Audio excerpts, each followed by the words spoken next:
বঙ্কিমচন্দ্রকে সম্মান, রবীন্দ্রনাথকে ছোট। কেন্দ্রের বন্দে বিধিতে তুঙ্গে তরজা। জাতীয় সঙ্গীতের আগে গাইতে হবে বন্দে মাতরম। কেন্দ্রের নির্দেশিকায় বিজেপিকে নিশানা ব্রাত্যর। কাউকে শ্রদ্ধা মানে অন্য কাউকে অসম্মান নয়। ব্রাত্যর কটাক্ষে পাল্টা জবাব সুকান্তর। বঙ্কিমকে ওরা বড় করতে চেয়েছেন, করুন, আমাদের কোনো আপত্তি নেই, আমরা বন্দে মাতরমকে শ্রদ্ধা করি। কিন্তু রবীন্দ্রনাথকে, যে রবীন্দ্রনাথ আমাদের বাঙালি আত্মার সঙ্গে জড়িয়ে আছেন, যিনি প্রথম ভারতীয়, যিনি প্রথম নোবেল পুরস্কারে পুরস্কৃত হন, যাকে কোনোদিনই আরএসএস থেকে শুরু করে হিন্দু সাম্প্রদায়িক সংগঠনগুলি কখনোই রবীন্দ্রনাথকে পছন্দ করেননি, তার এই মুক্ত মনা দৃষ্টিভঙ্গির কারণে রবীন্দ্রনাথকে তারা দীর্ঘদিন ধরে ছোট করতে চাইছিলেন। আজকে এই সরকারি অর্ডারের মধ্যে দিয়ে তারা বঙ্কিমকে বড় করার নামে আসলে রবীন্দ্রনাথকে ছোট করলেন। রবীন্দ্রনাথ বিশ্বকবি, তিনি আমাদের সকলের শ্রদ্ধেয়। শুধু তাই নয়, রবীন্দ্রনাথ বাংলা সাহিত্যের এমন একটি নক্ষত্র, যে নক্ষত্র কারো দ্বারাই কোনো ম্লান হতে পারে না। কিন্তু এই যে হাইপোথিসিস উনি গড়েছেন, নিজে বানিয়েছেন, বঙ্কিমচন্দ্রকে শ্রদ্ধা দিলে অন্য কাউকে কি অপমান করা হয়? কোন মূর্খের মতো কথা বলছেন শিক্ষামন্ত্রী? বঙ্কিমচন্দ্রের সম্মান বাড়লে পরে রবীন্দ্রনাথের সম্মান কম হবে, এই ধরনের কোনো ইকুয়েশন অন্ততপক্ষে আমার জানা নেই। ব্রাত্যবাবু কোথা থেকে এই সমীকরণ জেনেছেন উনিই বলতে পারবেন। 3 দিন পর জেলমুক্ত আমির চাঁদ। দুপুরে জামিন, সন্ধে জেল মুক্তি। 5 জনের বিনা কারণে 3 দিন জেলে। আমির চাঁদ সহ 5 মায়ের চোখ দান করে গ্রেফতার হন সমাজকর্মী। পুলিশের অতি সক্রিয়তায় ধৃত সমাজকর্মী। 3 দিন পর অবশেষে জেল মুক্তি। কথা বলবো, প্রতিনিধি সমীর রয়েছেন সঙ্গে। সমীর, চক্ষুদান, অঙ্গদান, মহৎ কাজ, এ নিয়ে আমরা কত কথা বলি, কিন্তু এক ছেলে যার চোখ সে দান করেছে, তার মা, সেখানে দাঁড়িয়ে এরকম একটা মহৎ কাজের পরও তাকে 3 দিন জেলে কাটাতে হলো। এটা সত্যিই আশা করা যায় না।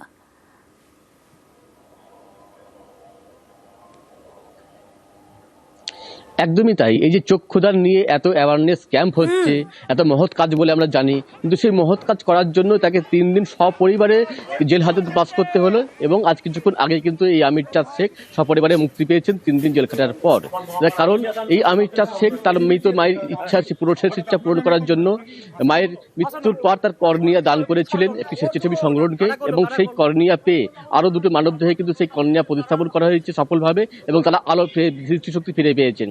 এবং এই ঘটনার পরিপ্রেক্ষিতে কিন্তু এলাকাবাসী এই আমির চাঁদ শেখের বিরুদ্ধে মায়ের কর্নিয়া চুরি বিক্রির একটা অভিযোগ দায়ের করেছিলেন, এবং তার বাড়িতে বিক্ষোভ দেখানো হয়, তাদের বাড়িতে মারধর ভাঙচুর চালানো হয়, এবং এরপরে পুলিশ তাদের উদ্ধার করে নিয়ে আসে এবং পরবর্তীকালে অভিযোগের ভিত্তিতে তাদেরকে গ্রেপ্তার করে এবং আদালতে পাঠানো হলে 3 দিনের জেল হেফাজতের নির্দেশ দেওয়া হয়। এবং আজকে 3 দিনের মাথায় কিন্তু পুনরায় তাদের আদালতে শুনানি ছিল, এবং ভিসি অর্থাৎ ভিডিও কনফারেন্সের মাধ্যমে দুপুর 2টো নাগাদ শুনানি হয়, এবং মাত্র 5 মিনিটের মধ্যে কিন্তু বিচারক সিদ্ধান্ত নেন, তাদের জামিন দাবিদার মঞ্জুর করেন, এবং মঞ্জুর করার পর আজকে ঠিক 7:30 নাগাদ জেল থেকে তারা মুক্তি পান। এবং মুক্তি পাওয়ার পরে কিন্তু জেলের সামনেই তার অনুগামীরা, সহকর্মীরা অপেক্ষা করছিলেন। তারা বেরিয়ে আসতে তাদেরকে ফুলের মালা দিয়ে, পুষ্পস্তবক দিয়ে বরণ করে দেন, এবং কিন্তু এটাই হওয়ার কথা ছিল, যেখানে শুভেচ্ছা জানানোর কথা ছিল, সম্মান জ্ঞাপন করার কথা ছিল, সেখানে জেল খাটতে হলো ছেলেকে মায়ের চোখ দান করে।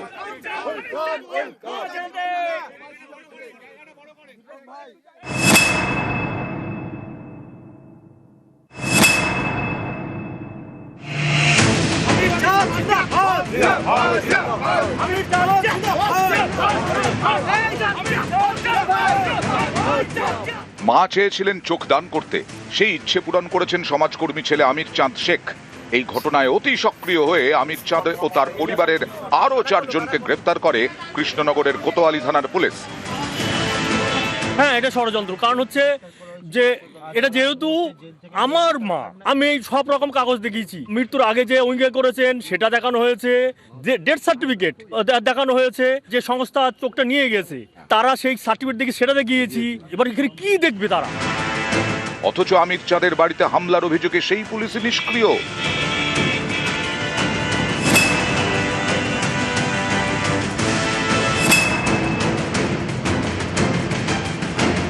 গত রবিবার বাড়িতেই মারা যান আমির চাঁদের মা রাবেয়া বিবি। তাঁর ইচ্ছে পূরণ করেন ছেলে, চোখ দান করেন। অথচ আমির চাঁদের প্রতিবেশীরা অভিযোগ করেন মৃতের অঙ্গ নাকি বিক্রি করা হয়েছে। এরপরেই তাঁরা সমাজকর্মীর বাড়িতে হামলা চালান বলে অভিযোগ। এও অভিযোগ, বাড়িতে ঢুকে মহিলাদের শ্লীলতাহানি করা হয়। কোতোয়ালি থানার দ্বারস্থ হন আমির চাঁদের শ্বশুর। 9 জনের বিরুদ্ধে লিখিত অভিযোগ করেন, যার ভিত্তিতে এফআইআর হয়। এই এফআইআর পর্যন্ত অভিযোগের পর পুলিশ নিষ্ক্রিয়। হামলা ও শ্লীলতাহানির অভিযোগে একজনকেও গ্রেফতার করেনি। অনেকেরই প্রশ্ন, চোখ দানের মতো মহৎ কাজ করলেও অতি সক্রিয় হয়ে আমির চাঁদকে গ্রেফতার করেছে পুলিশ। তাহলে সেই আমির চাঁদের বাড়িতে যারা হামলা চালিয়েছেন, শ্লীলতাহানি করেছেন বলে অভিযোগ, তাদের ধরতে কেন নিষ্ক্রিয় কৃষ্ণনগরের কোতোয়ালি থানার পুলিশ?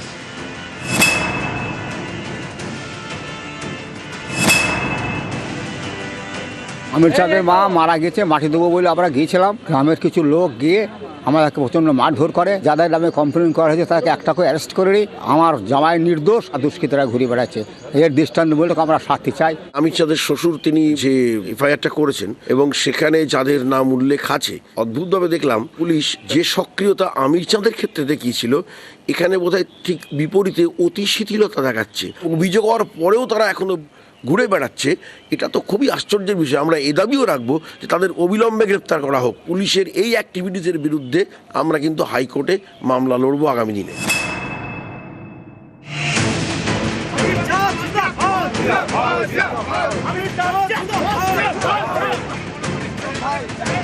মায়ের চোখ দান করায় অতি সক্রিয় হয়ে ছেলেকে বন্দী করেছিল পুলিশ। বৃহস্পতিবার কৃষ্ণনগর জেলা আদালতে ছিল শুনানি। সেখানেই বিচারক আমির চাঁদ শেখ এবং তার পরিবারের আরো 4 জনের ব্যক্তিগত বন্ডে জামিন মঞ্জুর করেন। ওরা অভিযোগ করেছে যে বিক্রি করেছে, চুরি করেছে। আমি কার চুরি করেছি? এ তো আমার মা মারা গিয়েছে। এসে এইবার তাকে আমি হয় দাহ করব, তা নাহলে কবর দেব, দিয়ে নষ্টও হবে। সেই নষ্ট জিনিস দিয়ে যদি 6টা মানুষের দৃষ্টি ফিরে পায়, এর থেকে আমার আর কিছু চাওয়ার নেই। জামিন হয়েছে, মামলাটা প্রত্যাহার করা হয়নি, অর্থাৎ তার বিচার চলবে। যে কিসের বিচার, তার দোষটা কি? তাকে নিয়মিত আদালতে হাজিরা দিতে হবে, হেনস্থা চলবে, অর্থ ব্যয় চলবে, সব কিছুই চলবে। অন্যায় করেছে পুলিশ, অন্যায় করেছে অভিযোগকারীরা, এবং অন্যায় করেছে পেছনে যারা ষড়যন্ত্রকারী। নিউজ 18 বাংলা।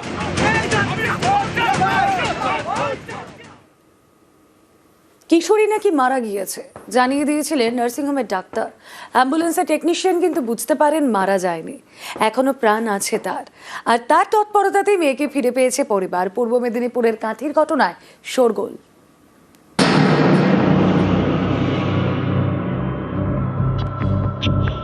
মেয়েটিকে দেখে ডাক্তার বলেছিলেন মৃত, দেহে প্রাণ নেই।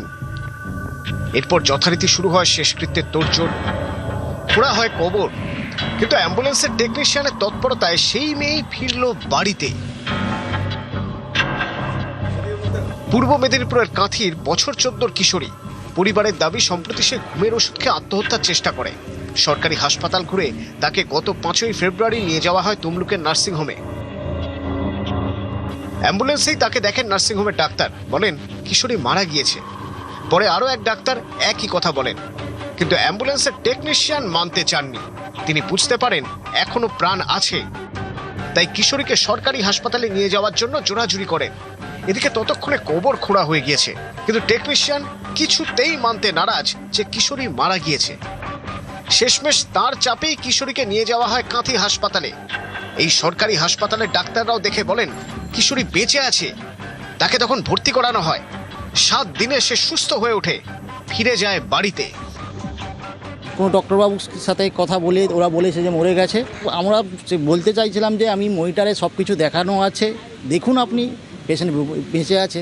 তারা সেটা বলতে চাইছে যে না, আই দেখিয়ে সেটা তারা বলছে মারা গেছে চোখ দেখে। মা একটু বকাবকি করেছিল। মায়ের ওষুধটা, ঘুমের ওষুধটা খেয়ে নিয়েছিল, 4টে ওষুধ খেয়ে নিয়েছিল। বাড়ি নিয়ে চলে যাচ্ছিলাম, নিয়ে যাওয়ার পরে ওই টেকনিশিয়ান বললো রোগীটা এখনও বেঁচে আছে, তুমি প্লিজ দারুণ নিয়ে চলো, যদি বেঁচে যায়। তারই জন্য আজকে আমার বোনটা বেঁচে যাচ্ছে। ডাক্তার মৃত ঘোষণা করার পরেও জীবিত, এ যেন এক নতুন জীবন। সৌজন্যে অ্যাম্বুলেন্সের টেকনিশিয়ান ও কাঁথি হাসপাতালের চিকিৎসকরা তাদের মালা পরিয়ে সম্মান জানায় কিশোরীর পরিবার। ওরা আমাদের যে টেকনিশিয়ান ছিলেন আইসিইউ ভ্যানের, তিনি কিন্তু বরাবরই বলে এসেছেন যে রোগীটি বেঁচে আছে, এবং ডাক্তারবাবুরা তার কথা বিশ্বাস করেননি এবং তাকে বলেছেন যে না, তোমার যন্ত্র ভুল, রোগীটি মারা গেছে। কিন্তু শেষ পর্যন্ত আমাদের ওই রবীন্দ্রনাথবাবু, যিনি আর কি টেকনিশিয়ান ছিলেন, ওনার প্রচেষ্টাতেই মূলত উনি সাথে সাথে ওকে ভর্তি করার পরেই আমরা দেখতে পাই উনি কিন্তু বেঁচে আছে এবং ওর কোনো রকম ব্রেন ডেড বা এইসব কিছু কোনো প্রমাণ আমরা পাইনি। পুরোপুরি সজ্ঞানেই ছিল এবং দিন সাথে থাকার পরে ও পুরোপুরি সুস্থ হয়ে যায়। অনেকেরই প্রশ্ন, নার্সিংহোমের ডাক্তার একজন জীবিতকে কিভাবে মৃত বললেন? পেশেন্টকে আমি দেখি তখন পেশেন্টের ভাইটালস অনেক উইক ছিল, ভেন্টিলেশন অবস্থায় আমি বলি পেশেন্ট খুব খারাপ আছে, সঙ্গে সঙ্গে বললাম যে একটা সরকারি হাসপাতাল বা বড় জায়গায় কোথাও নিয়ে যেতে হবে। চিকিৎসকদের বিরুদ্ধে হঠাৎ এই ধরনের অভিযোগ ওঠা মানে কি বলবেন? সেটা দিয়ে কি হচ্ছে না হচ্ছে সেটা পলিটিক্যাল ব্যাপার, সেই দিকে আমি যাব না এখন। নিউজ 18 বাংলা। বৃহস্পতিবার থেকে উচ্চ মাধ্যমিক শুরু, আর তার আগের দিন উচ্চ মাধ্যমিক পরীক্ষার্থীকে মারধর, শুধু মারধর নয়, তাকে ধাক্কা মেরে ফেলে দেওয়া হলো পুকুরে। পূর্ব বর্ধমানের খণ্ডঘোষে চাঞ্চল্যকর অভিযোগ, তৃণমূলের অঞ্চল সভাপতির বিরুদ্ধে অভিযোগ, তিনি যদিও তা মানতে নারাজ।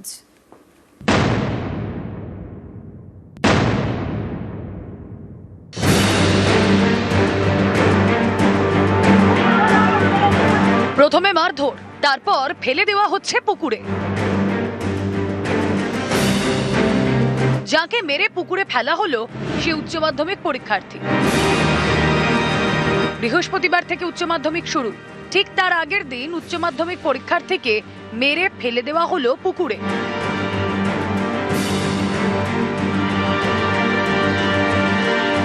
এ ছবি পূর্ব বর্ধমানের খণ্ডঘোষের। খণ্ডঘোষের বেরুগ্রামের বাসিন্দা আস্তিক অধিকারী, উচ্চ মাধ্যমিক পরীক্ষার্থী। তার বাবা দীপক অধিকারী, বিজেপি সমর্থক। বোয়াইচন্ডী মন্দির সংলগ্ন এলাকায় তার দোকান। বুধবার এই দোকানেই হামলা হয়, চলে ধস্তাধস্তি। সেই সময় দীপক অধিকারীর ছেলেকে মারধর, তারপর পুকুরে ফেলে দেওয়া হয়। অভিযোগের আঙুল তৃণমূলের অঞ্চল সভাপতি শেখ শাহাদ আলী ওরফে লকাই এবং তার দলবলের দিকে। এও অভিযোগ, বিজেপির একটি কর্মসূচিতে যোগ দেওয়ায় বিজেপি সমর্থকের দোকানে হামলা চালানো হয়। বাবাকে এসে বলে কিনা দোকান বন্ধ কর, সেই জিনিসটা নিয়ে তারা আমার উপরে আক্রান্ত হয়ে এতটাই আমাকে বাজে ব্যবহার করে যে তারা আমার হাত দুটোকে ধরে পুকুরের উপরে আমাকে পুকুরের দিকে জলে ছুড়ে দেয় এবং ওখানে থাকা একটি বাঁশের উপরে আমার মৃত্যু পর্যন্ত আশঙ্কা হতে পারতো। আমার বিচার চাই এবং বিশাল আশঙ্কা আছে, কিন্তু আমার পরীক্ষা যে দেওয়ার মানসিকতা, সেই মানসিকতাটাই আমার আজকে ভয়ে আমি কি বলবো আপনাকে। পার্টি অফিস থেকে ডেকেছিল, যায়নি বলে লোকজন এসে আমাদের উপর চড়া হওয়া, দোকান বন্ধ কর, মারধর। ছেলেটা কালকে পরীক্ষা দিতে যাবে, ছেলেটাকে মারধর করে জলে ফেলে দিয়েছে। এবার ধরুন আমাদেরকে লকাই মেরেছে, লকাইয়ের দল বলে এসেছিল তারা, আমাকে বলছে আবার 4 দিন পর আসবো, তো বাবাকে ছেলেকে দুজনকে তুলে নিয়ে চলে যাবো। এই অভিযোগ ভিত্তিহীন এবং এর সঙ্গে রাজনীতির কোনো সম্পর্ক নেই। এটা শুধু একটা ফ্যামিলি ম্যাটার। আমরা জনপ্রতিনিধি হিসাবে এবং বোয়াইচন্ডী আমরা 24 ঘন্টা মানুষকে পরিষেবা দিই, ওদের সঙ্গে যে হাজির হয়ে যায়, সেই হিসাবে যখনই শুনেছি একটা ঝামেলা সৃষ্টি উদ্ধার করি এবং সেইটাকে শুনছি নাকি আমাদের নামে কোনো থানায় অভিযোগ করেছে। এই লকাই এর আগেও একজন বোয়াই বাজারের ব্যবসায়ী সুবীর মণ্ডলের বাড়িতে ঢুকে রাতের অন্ধকারে মারধর করেছিল, সেটারও সিসিটিভি ফুটেজ ছিল। এই ঘটনারও সিসিটিভি ফুটেজ আছে। আমরা অবিলম্বে লকাইয়ের গ্রেপ্তারি চাইছি এবং কঠোর থেকে কঠোরতম ধারায় যাতে মামলা হয় সেটা নিশ্চিত করার আবেদন জানাচ্ছি পুলিশের কাছে। ঘটনা কি ঘটেছে আমরা এখনো শুনিনি, নিশ্চয়ই আমরা খোঁজ নেব এবং উপযুক্ত ব্যবস্থা নেওয়া হবে। থানায় অভিযোগ হয়েছে শুনলাম, পুলিশ তদন্ত করে নিশ্চয়ই উপযুক্ত ব্যবস্থা নেবেন। আইনের পথে চলবে।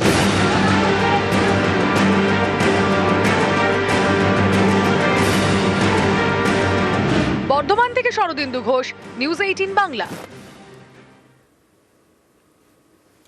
শ্বশুরবাড়ি জিন্দাবাদ, মা শাশুড়ির ব্যাপক লড়াই, আর জয়ী শাশুড়ি। মা নয়, শাশুড়িতেই আস্থা নববিবাহিতা। পালিয়ে বিয়ে করেন উচ্চ মাধ্যমিক পরীক্ষার্থী, আজ ঘুষকরায় পরীক্ষা দিতে যান তরুণী। পরীক্ষা দিয়ে বেরোতেই টানাটানি পড়ে যায় মা শাশুড়ির মধ্যে। টানাটানির জেরে অসুস্থ হয়ে পড়েন ওই ছাত্রী। পরে চিকিৎসা করিয়ে শ্বশুর বাড়িতেই ফিরে যান ছাত্রী।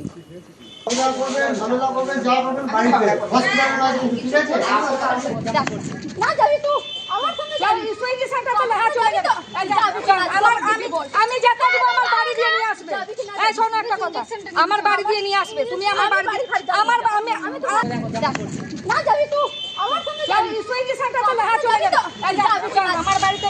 আমার বাড়ি দিয়ে নিয়ে যাবে। আমি দিয়ে দেবো তোমাকে মেয়ে, আমি তোমাকে দিয়ে দেবো মেয়ে, আমার বাড়ি দিয়ে নিয়ে আসবে। আমি বলে দিচ্ছি আমি দিয়ে দেবো তোমাকে মেয়ে, আমি তোমাকে দিয়ে দেবো মেয়ে, আমার বাড়ি দিয়ে নিয়ে আসবে। আমার মেয়েকে তো চিনি না। না কেউ তো চিনি, তোমার মেয়ে কিসে? তোমার মেয়ে কিসে? কিসে? আমার বাড়িতে যে নিয়ে আসবে বলে দিচ্ছি।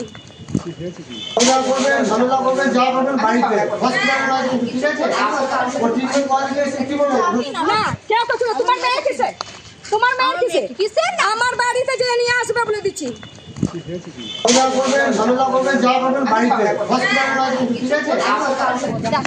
না যাবি তো আমার সঙ্গে যাবি, সুইগি সেন্টার চলে হ্যাঁ চলে যাবে। আমি যেতে দেবো, আমার বাড়ি দিয়ে নিয়ে আসবে। এই শোনো একটা কথা, আমার বাড়ি দিয়ে নিয়ে আসবে, তুমি আমার বাড়ি আমার আমি তো না যাবি তো আমার সঙ্গে যাবি, সুইগি সেন্টার চলে হ্যাঁ চলে যাবে। আমার বাড়িতে মেয়ে ছিল, আমার বাড়ি দিয়ে নিয়ে যাবে। আমি দিয়ে দেবো তোমাকে মেয়ে, আমি তোমাকে দিয়ে দেবো মেয়ে, আমার বাড়ি দিয়ে নিয়ে আসবে। আমি বলে দিচ্ছি আমি দিয়ে দেবো তোমাকে মেয়ে। মেয়েটাকে পরীক্ষা দিতে পাঠিয়েছি আমার বাড়ি দিয়ে, নিয়ে পরীক্ষা দিতে এসছে। ওর মা স্কুলে এসে ঝামেলা করছে, মেয়েটাকে টানা হিজড়া করছে, মেরেছে কি মেরেছে সেটাও আমি জানি না, কিন্তু মেয়েটার খুব গায়ে বলছে রাস্তায় পড়ে গেছি। এখন বলছে মেয়েটা, এখনো বলছে যে আমি মেয়ে নিয়ে যাব, আমাকে যেতে দাও। আমি বলছি যে মেয়ে নিয়ে যাবে, ঠিক আছে, তোমার যখন অতই জিদ আছে তুমি নিয়ে যাও, আমার বাড়ি দিয়ে নিয়ে এসো মেয়ে, আমি রাস্তাঘাটে তো দেবো না মেয়ে। ছেলে পট্টি নিল, বলছে আমি বিষ খেয়েছি, বিষ খেয়ে মেয়েটাকে পট্টি নিল, বলছে তোর জন্য আমি বিষ খাচ্ছি, বাস মেয়েটা ওর সঙ্গে চলে গেল। আর মা এত ভালোবাসলো সে কিছু না, আজকে মা মরে যাচ্ছে, তো ছেলেটা বলছে কি মা মরে যাক না, মানে মায়ের আর দুটো বাচ্চা অনাথ হয়ে যাক, এ বলছে। যেমনি মাথা ডাইমেট করে দেয় না অমনি করে দিল আমার মেয়েকে। আমি চাইছি আমার মেয়ে আমার সঙ্গে থাকুক। সরকারি প্রকল্পের খাবার জল যাচ্ছে চাষের জমিতে, জল জীবন মিশনের জল বিক্রি করছেন স্থানীয় তৃণমূল নেতারা। এগরায় চাঞ্চল্যকর অভিযোগ বিজেপির, স্থানীয় তৃণমূল নেতৃত্ব মানতে নারাজ।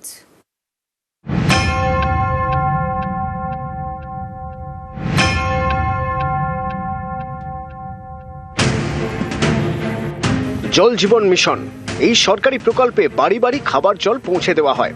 পূর্ব মেদিনীপুরের এগরায় এই খাবার জল বিক্রির অভিযোগ। এগরা 2 নম্বর ব্লকের বিজেপি পরিচালিত সর্বোদয় গ্রাম পঞ্চায়েত।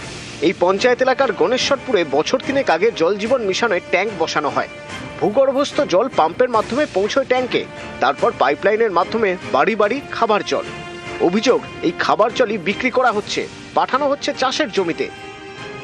আমার পিছনে জলের ট্যাঙ্ক, আর এখানে বোর্ডে দেওয়া আছে মহেশপুর, গণেশ্বরপুর, লস্করপুর, এগরা এবং পাটনা এলাকায় জল সরবরাহ করা হয়, কি পানীয় জল।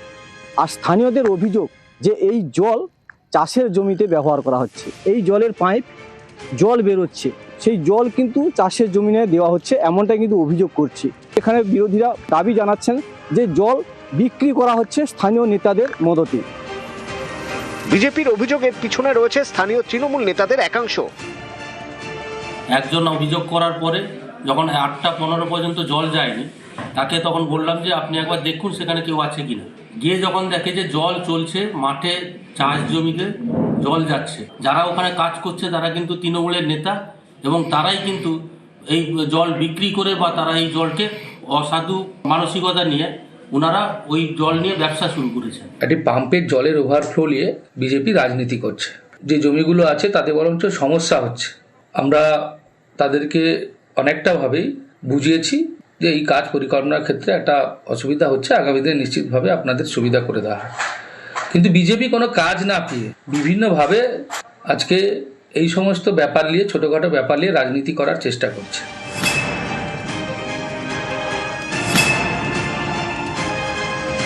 চাষের জমি, ওটা যে ট্যাঙ্ক আছে পানীয় জল আছে, সেই পানীয় জল নাকি চাষের জমিতে দেওয়া হচ্ছে, অভিযোগ করছে। চাষের জমি দেওয়া হচ্ছে? ঠিক আছে, আমি বিডিওকে বলে একটা এনকোয়ারি করে নিচ্ছি। পূর্ব মেদিনীপুর থেকে পঙ্কজ দাশরথী, নিউজ 18 বাংলা।